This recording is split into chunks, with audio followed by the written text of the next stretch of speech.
Wow. I know there seems to be a little bit of saying, make yourself comfortable. There's definitely a few people in here.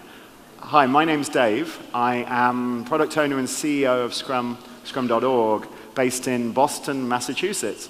As you can tell from my very English accent. I'm the original Boston accent, I like to say. The Americans have a slightly different opinion on that. So hi, wow, what are we going to do today? We're going to talk about the future of work. That's kind of important, right? Fundamentally, we're seeing a huge shift in the way in which work's done, and the way in which teams form, and the way in which value is understood. And I'm going to tell you a story before we get into the slides, because I think it's super, super important. So being Scrum.org, we get access to all sorts of very interesting organizations and companies, whether it's Tesla or SpaceX or these really high-profile disruptors. But one such company is called CRISPR Therapeutics, or CRISPR technology. It's gene editing, right? I hope they're going to build Captain America and like superheroes, but apparently they're focused on other things, so I'm going to have to wait for that. But CRISPR Therapeutics came to Scrum.org and said, hey, so we've got a problem, Scrum.org, and we need your help. I was like, whoa, I'm not a scientist, I'm not Frankenstein. I know Jeff Sutherland does a bit of that sort of science, but I really don't. They go, no. It's not about the science is easy. Well, not easy, but we can deal with that. The issue is people working together. I was like, what do you mean? You're scientists, you work together all the time, that's what you do. And they go, no. Scientists have a natural predisposition not to work together. In fact, the way in which they're incentivized is by being the primary author on a research document. And what's the most important thing about being the primary author? Not to work with anybody else. You get research associates, but you hoard the information. You sort of like do the work separately, and you do not share with anybody. Now, the problems that CRISPR faces, and this is true of many of this new technology, isn't something that can be solved on your own. The Alexander Graham Bell model doesn't work. The Bill Gates writing MS-DOS himself doesn't work. The bottom line is it requires multiple people to work together to deliver value. And CRISPR are trying to do some amazing things. They're trying to fundamentally solve some of the most horrible illnesses, spina bifida, genetic blindness. They're trying to change the human DNA so that we don't have a predisposition to certain cancers, etc. And the way they're going to do that is to work together. People, geneticists, computer scientists, big data people, biologists, and lots of different science altogether. And the way they do that requires them to work together to deliver value. It's really hard. Now, CRISPR are using Scrum to try to break down the barriers to allow them to effectively do this. But they're not unique. Every single organization I face seems to have this same problem. So I'm going to talk to you about the future of work. I'm going to talk to you about what we're seeing at Scrum.org. I'm going to talk about some studies we've done with McKinsey, and really what that means for you guys going forward. Hopefully give you some practical advice you can take and start practicing your organization. You know Scrum.org, founded by Ken Schwaber, the creator of Scrum with Jeff. About 13 million people come to our website. We train about 7,000 people. Some of the organizations around here like ACM, etc., professional Scrum trainers. Barry, who's in here afterwards, is a professional Scrum trainer, and Simon. So it's a very interesting organization that we work to. And the world, Scrum has become incredibly popular. And to some extent, the reason why is because the world that we live in today is not what you expect. I just highlighted a couple of things that I'll briefly talk about. Amazon said, just sort of mentioned it in passing, we're going to move into the pharmaceutical business. Now, in America, drugs are huge, right?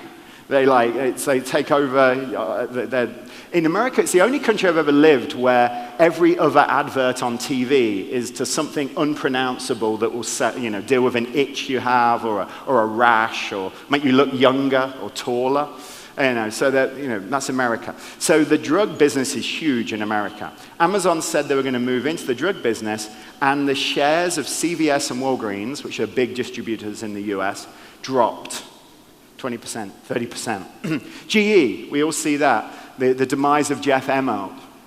The reality is that their share price is less than $20 now, when it has been as much as $500. But even the modern companies are not immune to this. You saw that Zuckerberg was in Congress yesterday looking particularly robotic, I noticed. I'm not sure he's alive, just for the record. He's just like, no, Facebook is good. Yeah. And he always wears the same thing, which is, I don't totally trust that.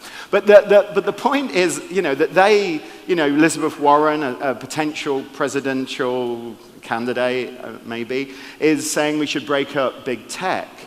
And then, of course, we've got retail. Amazon is destroying the retail industry.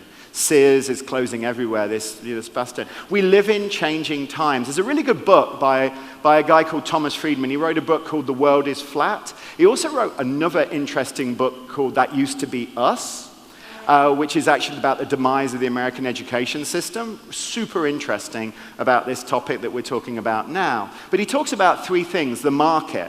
He talks about, the market, digital globalization. The fact, I noticed when I was coming through the airport yesterday, I got off my plane and I was waiting for a shuttle to the hotel. And I thought to myself, hang on a minute, I'm in Turkey. It's awesome. Turkey's, I was expecting different cars. They're exactly the same as an American airport. You see the cars, they're, BMWs and, Fords and all this stuff, Toyotas. It's the same as America. The funny thing is, those cars have probably been to more places than you have. The sound system, that comes from Germany. The transmission, that was assembled in Azerbaijan. The fuel tank comes from England, because we're brilliant at fuel tanks. I have no idea if we are, but maybe we are. Anyway, so digital globalization is the reality that we live. Mother Nature, climate change, the fact that 1 billion people will not have access to running water within the next 20 years because the Himalayan melt is stopping. That's kind of scary, right? And that means a mass migrations and movement and political turmoil. And then, of course, Moore's Law. Moore's Law being this exponential computing power. I think what sums up Moore's Law the best is the fact, those cards that you get that play songs? They're possibly the most annoying cards in the world, right? You get sent one, usually by an enemy, and or your mother, and they sort of like play Happy Birthday or something. Did you know the computing power provided by those cards is more than put a man on the moon? And you just pick them up, you get annoyed by them, and you throw them away. That just sums up the change that we see today. Exponential computing power, and it continues to rise. So, interestingly, this new age has been written about a lot. This is an economist that I adore, Kalita Perez. If you want to Google her, just go C. Perez Economist, and you'll get loads of really good stuff. Her book's super, super hard to read, so if you have trouble sleeping, I recommend buying it. But because she's an economist, and apparently they don't tell jokes. I don't know. So she talks that we're in this fifth age, this age of software and digital. So we're entering usually there's a golden age, there's an adoption age, which is at the start, and then there's this sort of weird, sort of like limbo, crazy world wars, people die, mass famines, and then you move into the golden age, so it's a little depressing as well. And the question is, are we in that now? And she writes a lot about this. But what's interesting about this digital age is the characteristics of this digital age. So we've gone from the age of oil and mass production to something else, let's call it digital. So we're moving from an age of long-term investment planning, where you'd basically a small group of people would work out some amazing invention, and then you capitalize it, into this short-term investment planning, the more like the Google Alphabet model, where people basically, you plan each year, you don't plan 15, 20 years in advance. Your capital investment model is very different. If you want to see this in action, listen to an earnings call for Tesla. Now, you can listen to them or you can read the transcript online. it's really interesting. It goes something like this. Hello, my name's James Smart James. I work for Morgan Stanley. And you're like, okay, that's James Smart James. Elon, I'd like to talk to you about your capital investment strategy.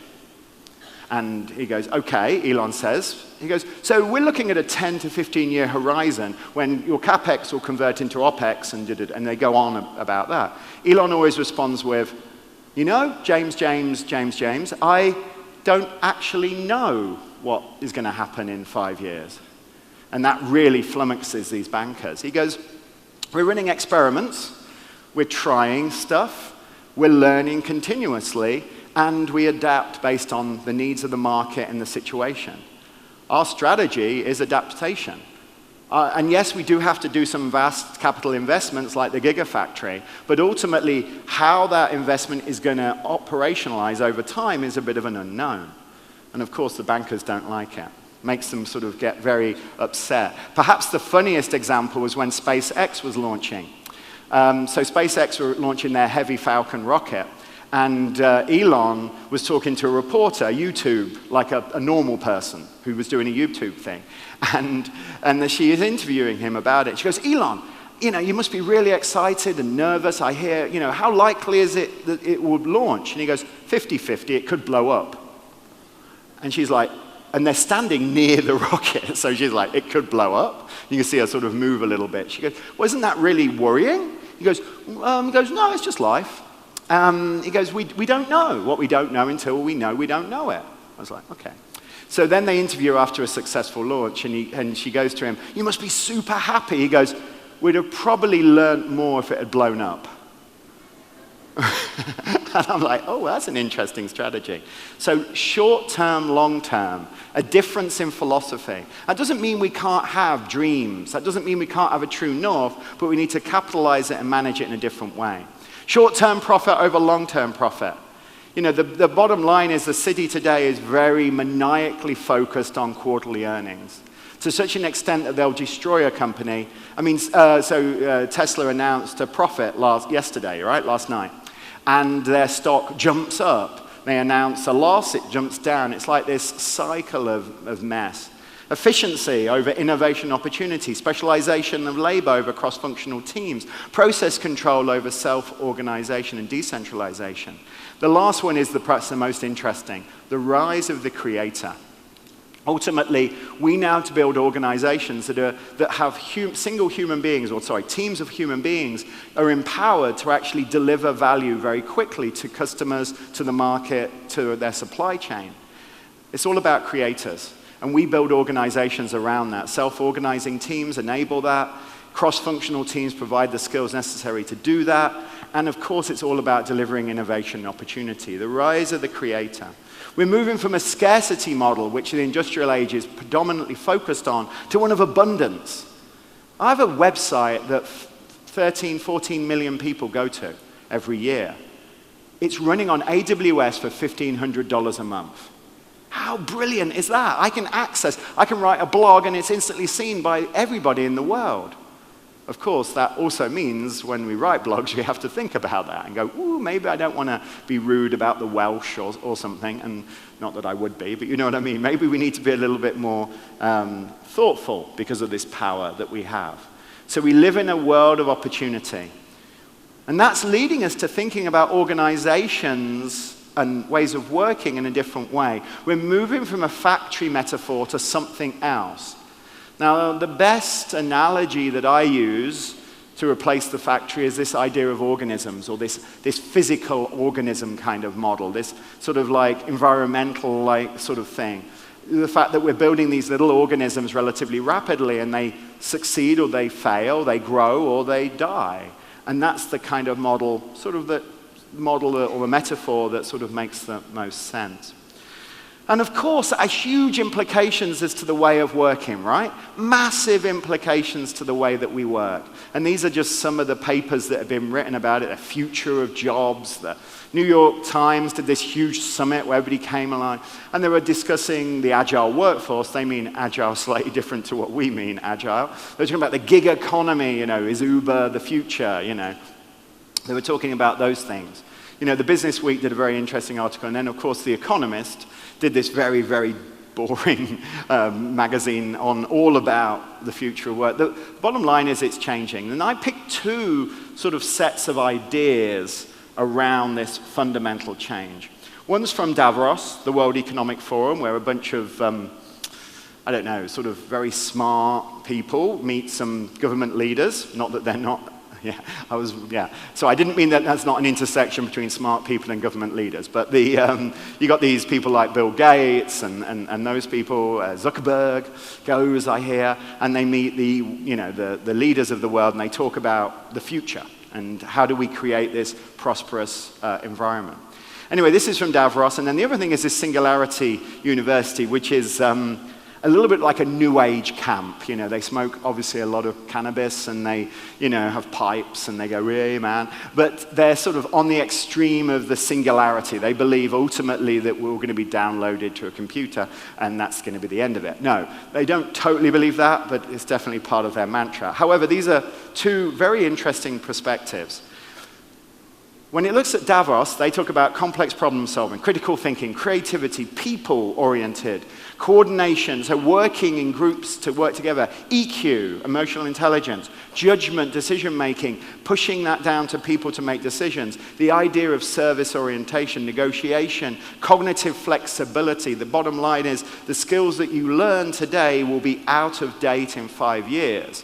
Whether it's Angular versus, remember, I learned struts. I thought struts was awesome, and now apparently that's all gone, whatever. Those skills are going to disappear. You have to be very flexible. Singularity University talk about critical thinking and problem solving, very similar. Collaboration across networks, very similar to this coordination thing. Agility and adaptability. Being able to talk and communicate becomes super. And analyzing information, curiosity, imagination. Now, a lot of these characteristics are the things that we've held dear in the Agile community for a long time. So the time is right for Agile. That's why Scrum and the Agile movement is gaining such energy, I think. So we've been thinking about two things at scrum.org, two sort of like things that we're thinking about. I'm going to whiz very quickly, because I know I've gone on already too long, over those things. One is, what type of person thrives in this world? And the other one is, what is the role of management, leadership, organization in this? So the first one is about this. Now this is a Cynefin chart. So we're moving to this world of complexity, right? To probe, sense, respond, to emergent process, emergent practice. We're living in this world. Is there a certain personality that thrives in this world? That was such an interesting question that McKinsey and Scrum.org joined together and did an MVP, because we're into that stuff now, right? We did an MVP research project, which we're now going to scale possibly. We're sort of debating exactly what it told us, but we'll talk about that in a second. So we came together and said, let's answer this very interesting question. And we really focused on three main traits. So we did analysis, we talked to a bunch of consultants and a bunch of our PSTs, and we came up with three main characteristics: ambiguity, outcomes, and teams. Ambiguity, outcomes, and teams. They're the three things that we came up with as the sort of research. Let's look at personalities, how those three things manifest themselves. And we concentrated on two of the three sort of Scrum roles: the product owner and the team member. The reason why we didn't talk to the Scrum Master, not that we don't like Scrum Masters, they're really cool. Agile coaches and Scrum Masters are, obviously, I spend a lot of time talking to them, is because we wanted them to execute the research, and we thought that they might taint the results if they're executing it and we're reporting about them. So we used our Scrum Master community to execute this research project. And it was kind of lengthy and complex. McKinsey are really good at this stuff, right? So they have like people in white coats, sort of analyzing people and using hammers and things. I'm not totally sure why they need hammers. But anyway, so they're like basically proper grown-up research here. So we concentrate on these two roles, and we found some interesting stuff. So the first thing that we tested was this, that used to be known as the Big Five or the Ocean model. But we added one, because of course we we're Agile. We added the ability to handle ambiguity to the Big Five. However, the other things, agreeableness, extroversion, conscientiousness, openness, and neuroticism, we kept with those and we wanted to see, because we were also wanted it compared to the sort of population samples and the like. And we found this. Now, obviously, you see the sample size is relatively small. It was an MVP. This is really to prove that the research had merit. So I wanted to share you sort of an early thing. And the research actually was very time-consuming and relatively painful for the subjects. So we might want to modify some of those when we scale it. However, no surprise, ambiguity, not a surprise at all.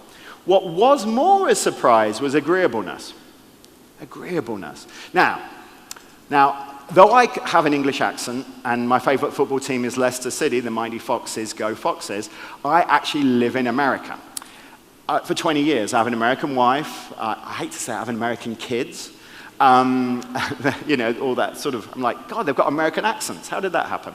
Anyway, it's a bit of a surprise to me every day. Anyway, so in America, agreeableness is a sin. Well, not a sin, but we don't like it. You got to be the hero. You got to be the quarterback. You got to shout at people. You got to, when you go to a restaurant, if you don't get the service, you tell them. You don't want to be agreeable. You don't want to be a doormat, they call it. You don't want that. So I was like, hang on a minute. Are we saying that one of the crucial characteristics in this modern age is agreeableness? Agreeableness. That doesn't sound right. Anyway, so I spent a bit of time with the social scientist that was working with us from McKinsey. And trusting, appreciative, straightforward, cares about others, compliant, modest. Now, we didn't ask, are you agreeable? I mean, that would be what I would do, or you'd do in one of those magazine surveys to find your perfect mate. We actually asked lots of other questions that then we modeled this against, right? And we found that the best, most effective team members and product owners, that was surprising, because one of the most important characteristics based on my experience of working with product owners is they're not very agreeable. So is agreeable. So that was a little surprise. That was perhaps one of the most interesting surprises. And some other things, extroversion was interesting. I'll come back to agreeableness, though, because it's important in a sec. Extrovert was interesting. I'd always assumed, based on the fact that I go to conferences, that everybody in the Agile community was an extrovert, right? Turns out you don't have to be an extrovert to be successful. It's actually not that. A product owner, you do. Now, that's interesting. That doesn't mean you don't have to be, but as a product owner, you have to work with your stakeholders. So it's really, really painful if you're depowered by human beings and you end up having to sort of sit down in a dark room after you spend time with your stakeholders. So product ownership, yes. Team membership, no. Everything else, not a particular surprise, I don't think. Openness was a little bit a surprise. You're like, well, hang on a minute. So when we went, we're not sure if that's actually a valid piece of information, and we haven't actually got to the bottom of that. But it's something that we're really interested in, because surely the characteristics of openness, it's one of the Scrum values, are crucial to effectively working in a team. Now, what was interesting is, what we found was openness inside the team super important, and it's interesting, we found openness outside the team not so important. And that data reflects that. So we're going to have to do more research there. Now, going back to agreeableness, which was super interesting. We looked at this research, we're like, well, that's interesting. And then we found that Google, because we then Googled it, by the way, because of course that's what you would do, and we found Google ran a study called Project Aristotle and found exactly the same thing.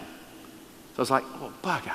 So I did all this work and dealt with all this stuff, and spent all this time, and Google had already found it. They found that psychological safety, which is an output or an outcome from agreeableness, is fundamental to effective teams. All their highest performing teams that delivered the most value to the organization had a high amount of psychological safety and ultimately agreeableness in them. So yes and, not yes but, if I was going to give it sort of like a tagline.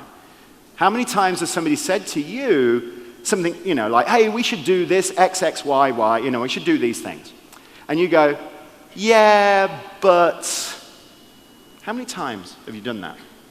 Now, I understand that there's probably always easy to find problems with anything, and you're super smart geezers, right? So you will find problems with things. However, wouldn't it be much nicer to respect the person's ideas and then add to them? Say, yes, and what we can do is this and this, and we can validate it using this, and even if they're silly ideas, maybe there's some reason for it. Yes, and, not yes, but, fundamentally. Okay, so agreeableness, we looked at work values. We looked at personality traits. Then we moved to work values, which is interesting. So we added a couple of things to a standard model, pride in product and openness to change. Oh, it's customer centricity. And then we asked this question. Now, this was a little bit less interesting, really. We found pride in product super important. We found openness to change more important for the team members than the product owners. That's interesting. So you do have to be a little bit, sort of focused on true north, and you need to be less willing to accept every single little, we should do this, because you still have to get stuff done, right, as a product owner. Customer centricity, that was interesting as well. Product owners need to be very focused on customers. I don't really like that, though. I think that is, again, slightly misleading as well. So I spend a lot of time traveling the world talking to people like you. I'd say I've got the best job in the world. My wife doesn't totally agree with me on this, but as she's looking after 2 kids and dealing with, all that stuff. I'm like, yeah, I'm in Istanbul. It's beautiful. I was out drinking last night. When she's like, no. So I've learned not to say that, by the way. I say I was out in a very boring business meeting till 1 a.m. that happened to be in a discotheque. Anyway, So I get to wander the world quite. I was in Brazil recently, which is fabulous. You should go. Food's fantastic. People hug you all the time, which after the first 10 minutes you get used to. Anyway, so I was in Brazil, and it was funny. And I visited all these organizations doing Scrum. Really interesting country. Lots of great Scrum and Agile implementations, fundamentally changing, the sort of future of work there. And I noticed something. Great Scrum boards. Yes, they could have been a bit better. We could get some more Kanban and help them to think about, time in motion and cumulative flow and stuff. But generally, great Scrum boards everywhere I visited. I noticed something missing. And maybe this isn't true of you. I missed the customer in every single war room, team room that I went to. They didn't have their customer, the persona, the person they're trying to serve, the mission that they're on, wasn't visible. So one thing I would ask all of you to do when you get back to your teams, spend 15 minutes, maybe 30, maybe just get a cup of coffee, put a sheet of paper on the wall, write down your customer, write down the reason why they want the thing that you're doing, put that on the wall, and really focus on that, because it makes a huge difference to the outcomes that you see. All right, so, so we didn't really learn that much. No real surprises, but it was an important set of reminders around pride in product, customer centricity for product ownership, remember the customer, remind everybody about the customer, that's a great thing, and openness to change, and pride in product for the team member. So when you're interviewing, when you're hiring people into your teams, I forgot to say. There's a huge document that supports all of this research. You can download it from scrum.org. It's got interview questions. It's got things for the coaching, prompts, things like that. It's kind of cool. Of course, we don't expect everybody to be the same. So don't think that for a moment. It's good that you've got introverts. It's in product ownership. They're different, but awesome. It's good that you've got people that are a little bit neurotic sometimes in your teams. What's the most important thing is, and Lisa said this morning, the most important thing is to think about these things, to make them visible, to make sure you understand the characteristics of your team and your personality. All right, so I'm conscious of time. So, what's the role of management and the organization now? Okay, so we've talked about the Agile personality, we've talked about some of the characteristics that are important. What about the role?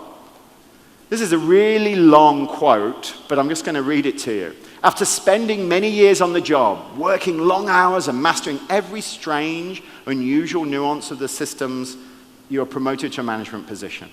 Responsible for others doing the same job that you know so well. After time and proving you can play the game, that political game. You are promoted to manage managers. Slowly over time, you get promoted higher and higher until you retire. Changing jobs just changes where you start. The game always continues. That is not the future of work. What we're talking about today is really this idea of teams of creators. You'll notice Dan Pink's work on the left. Teams of creators that inspire a culture of autonomy, mastery, and purpose. A culture where purpose is clearly understood. A culture where mastery is achieved and supported inside the organization through community, whether they're called chapters or guilds or communities of practice or whatever, where autonomy gives the teams the freedom to deliver the value that they seek, where autonomy gives them the freedom to take that purpose and apply that mastery in context without having to ask for permission. Guided by the business goals, guided by that ultimate goal of the organization.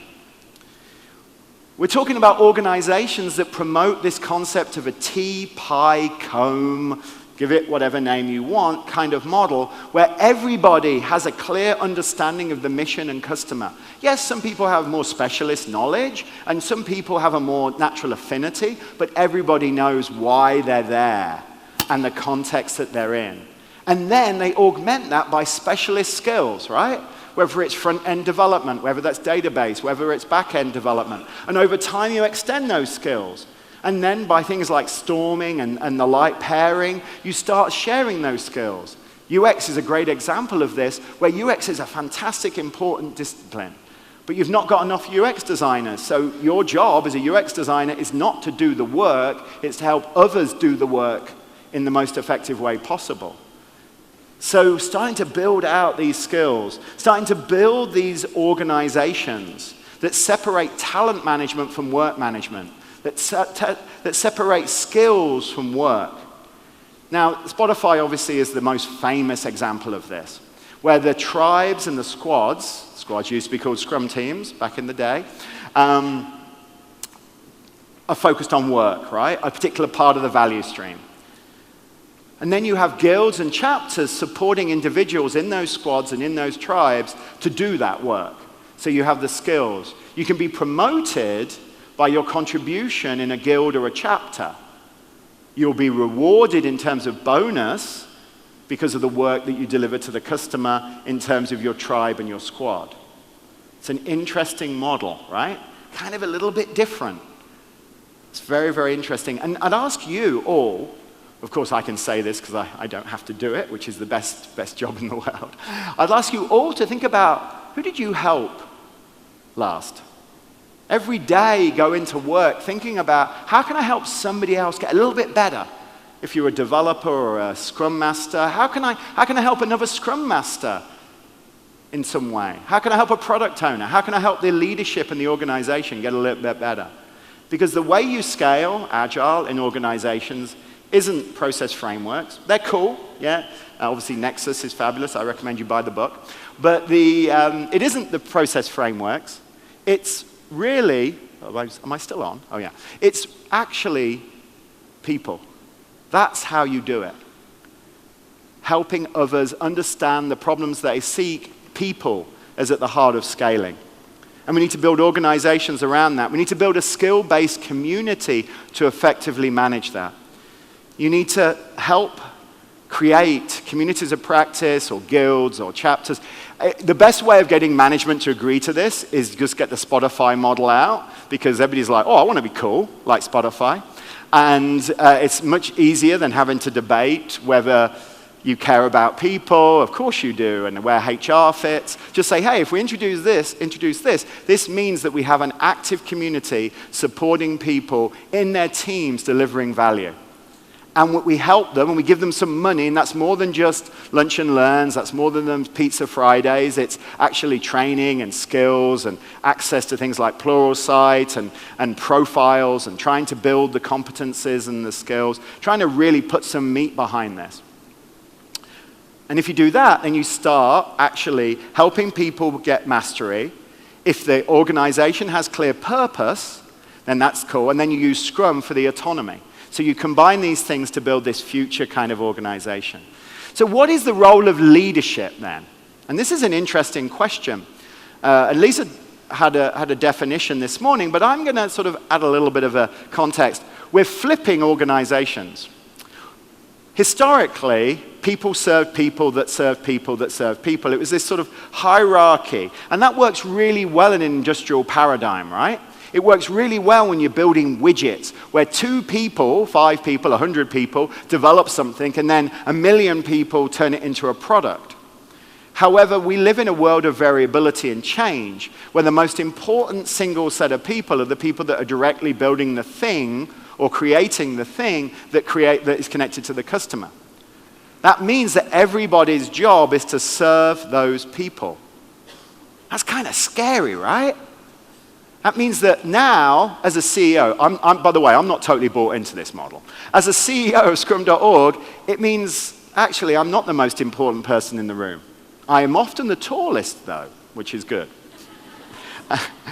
So I have to look for something. So my job is to make my teams successful. My PSTs community, my trainer community, the operational side of Scrum.org. So I have to ask lots of questions and see if they're good and survey them continuously and spend my entire life wandering around going, hey, how can I help you be successful? Looking silly sometimes so they feel safe to be able to say, Dave, your idea was silly. Bringing out a Kanban class in the Scrum community was a ridiculous idea. They haven't said that, by the way. But I want to create an environment where they feel free to do that. It's awful. If I'd have been born 50 years ago, that would have been much easier. But unfortunately, that's not the way. And obviously, in England, we have the whole king, queen, all that sort of stuff. So it's a natural sort of bias. So that means that you need, and these are some of Barry's work. Barry's going to be in this work. This idea of multiple stances of leadership. Mentoring, coaching, and management, that's still necessary. The other thing is this idea that Buddha talks about, which Buddha, bald chap, wears a lot of orange. He talks about this idea of the thought. These ideas need to manifest as the word. So we need to start talking about this stuff. The word manifests the deed. We must start doing these things. The deed manifests as the habit. The habit hardens into character. The bottom line is, it's important to be consistent, to use words that describe this. So when you say, I trust my people, you have to actually allow them to make decisions.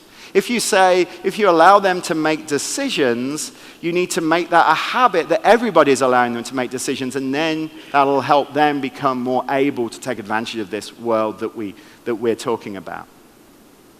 All right, so I've got 2 minutes to do a summary. Gosh. So we talked about the McKinsey stuff. We talked about the context. The world is absolutely chaotic and mad. We get that.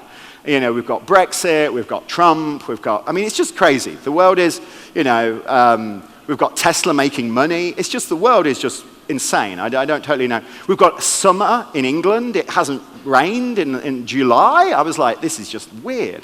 So that sets the context. Then we started thinking about what people fit well into this agile world. So we started thinking about this, that the human side of it is important. What kind of people, what kind of characteristics do we want to promote? What kind of characteristics? And agreeableness was perhaps the most interesting one. It sort of popped out and said that. Creating an environment where people are supportive of each other, where we instantly don't say you're an idiot. We say, hey, let's listen to you. Why do you ask that? We ask questions more than tell truths. We're continuous in the pursuit of truth, and we realize that truth is both subjective and almost impossible to define. We then move into this idea of organizational models that worked around this. We need to serve the people. So separating work management from people management, building an organization of servant leadership to do that. And to do it requires many stances. Management is one stance, but we need to have coaching, mentoring. We need to be an impediment remover. We need those stances, the 8 stances that Barry talks about in the 8 stances of Scrum Mastery, to really scale that leadership idea. And we need to do it in the context of values. Courage, focus, commitment, respect, and openness. When we added the values back into the Scrum Guide 3 years ago, I wanted to add humor, and Ken and Jeff looked at me and said, no. But to do that without taking yourself too seriously, I think is super important as well. Lastly, And I need to just, I know I've only got 30 seconds, but I just want to do this one slide. So the reality is you build great teams. If you think a little bit about those personal traits and those work values, you build an organization that sets those sort of traits free, and you have a clear purpose. And I want to share with you the greatest soccer team in the world, Leicester City, go Foxes. Now, Leicester City, some of you may be aware of this thing called football in the rest of the world. We call it soccer in the US. I have no idea why. And football, nobody kicks the ball with their feet. Well, one guy does, and he doesn't look like he plays football. Anyway, so football team called Leicester City, they were almost relegated one season. Their Labrooks, so their betting odds of winning the Premier League were 5,000 to 1.